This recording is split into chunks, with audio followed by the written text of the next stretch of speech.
යථාර්ථයේ සත්‍ය යම් කෙනෙක් වටහා ගත්තා නම් ඔහු සම්මාදිට්ඨිකයි. හැබැයිම සත්‍ය වටහා ගත්තේ නැතුව මේ විශ්වයේ මායාවට රැවටිලා ජීවත් වෙන අය මිත්‍යා දෘෂ්ටිකයි. ජීවිතේ කොයිතරම් අස්තිර දෙයක්ද? මේ ජීවිතේ මොනතරම් අනිත්‍යද? හරියට කොයි වගේද? තනපතක් අග රැඳුන පිනි බිඳුවක් වගේ ජීවිතේ. තනපතක් අග තියෙන පිනි බිඳුව කවද කොයි වෙලාවෙ වැටෙයිද දන්නේ නැහැ නේ පින්නතුනි.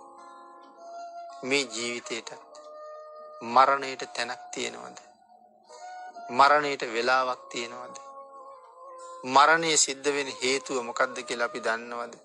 මැරෙන තැන දන්නේ, මැරෙන වෙලාව දන්නේ, මරණය සිද්ධ වෙන හේතුව දන්නේ, මැරෙන්නේ මොන වයසේද කියලා දන්නේ නැහැ. මාතෘ ගර්භය ඇතුළෙත් මරණය සිද්ධ වෙනවා.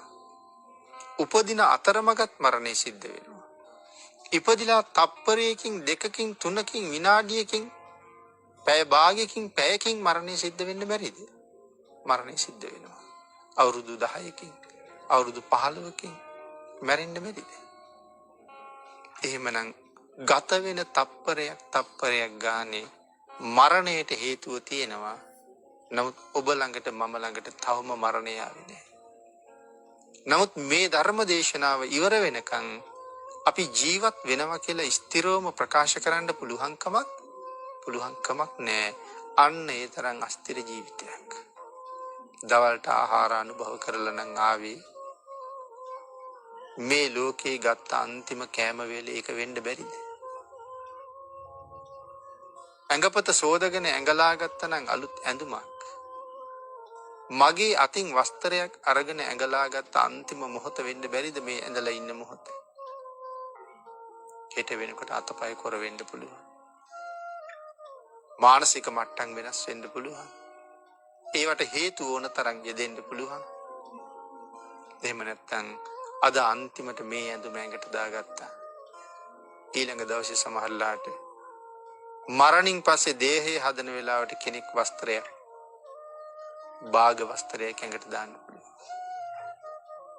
ඉතින් ආයේ ඇඳුමක් අඳින්න තරම් මම ඉඳීද දන්නේ නෑ කියන තරම් අස්තිර ජීවිතයක්. ඉහළට ගත්ත හුස්ම පහළ හෙලන්න පුළුවන් වෙයිද දන්නේ. පහළ හෙලපු හුස්ම ඉහළ ගන්න පුළුවන් වෙයිද දන්නේ නැහැ. ඒ වගේ අස්තිර ජීවිතයක්. මාරයා කොයි මොහොතක මාව සොයාගෙන පැමිණෙයිද කියලා කවුද දන්නේ? නමුත් ඔහු එන්න කලින් කරගත යුතු දෙයක් තියෙනවා. ඒ තමයි පින. එහෙම නැත්නම් කුසලය. මේ ලෝකෙට අපි ආවේ පෙරපින් ගොඩක් වියදම් කරලා.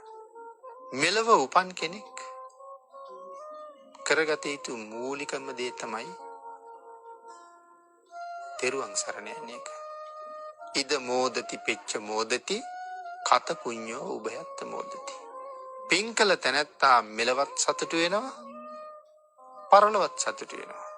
කත පුඤ්ඤෝ උභයත්ත මෝදති. පින්කල නිසා එලව මෙලව දෙකේම සතුටු වෙනවා.